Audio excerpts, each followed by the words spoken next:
I can't help but think I may have broken a confidence. For a long time now, I've been thinking about reading one of the many letters. In fact, I've thought about it ever since I was very young, like 11. I knew the letters were there in an old bag with a wooden closure. It's still a handsome bag today for being at least 83 years old. It's cloth with beautiful roses on it and has cloth handles. While growing up, I knew it was kept downstairs in our home in Kansas City, Kansas. A musky, rock-lined basement with bare bulb lighting. Dad used the back end of that basement as a hobby area with his workbench, tools, and most importantly, his jig-making material. He loved fishing and making crappie jigs. He often melted lead, pouring the molten material into a mold full of 4 or 5 bare hooks. This was his getaway place. The bag was kept down there inside an old chest of drawers. I've now inherited that cabinet as both of my parents have died. This bag of letters isn't in the chest of drawers anymore. No, it's on my desk in front of me. I took it out of Mom's closet about 2 months ago, and I've been staring at it ever since. I've wanted to write about the letters inside.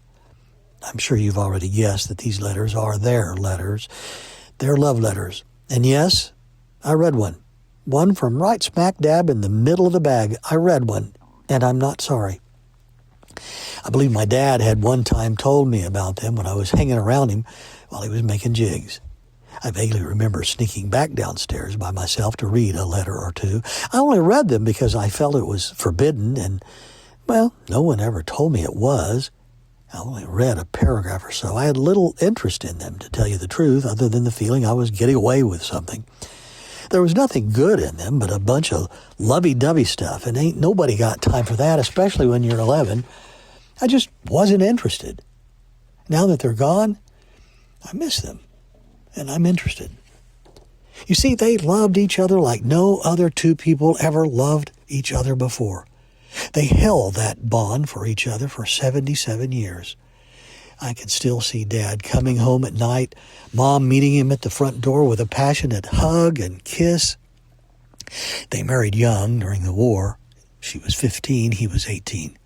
The judge wouldn't agree to giving them a marriage license until Dad agreed to first become her legal guardian.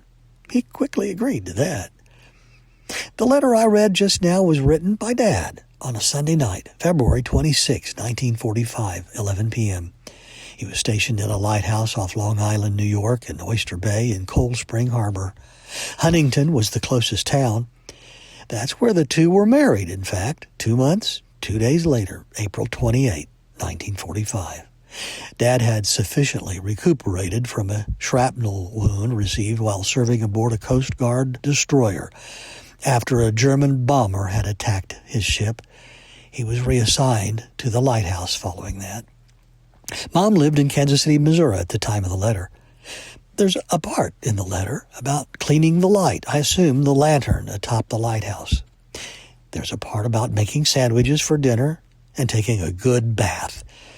Mostly it's about the same theme that it was back when I was 11. Lots of references about love, love, love. He wrote, I miss you, beyond words.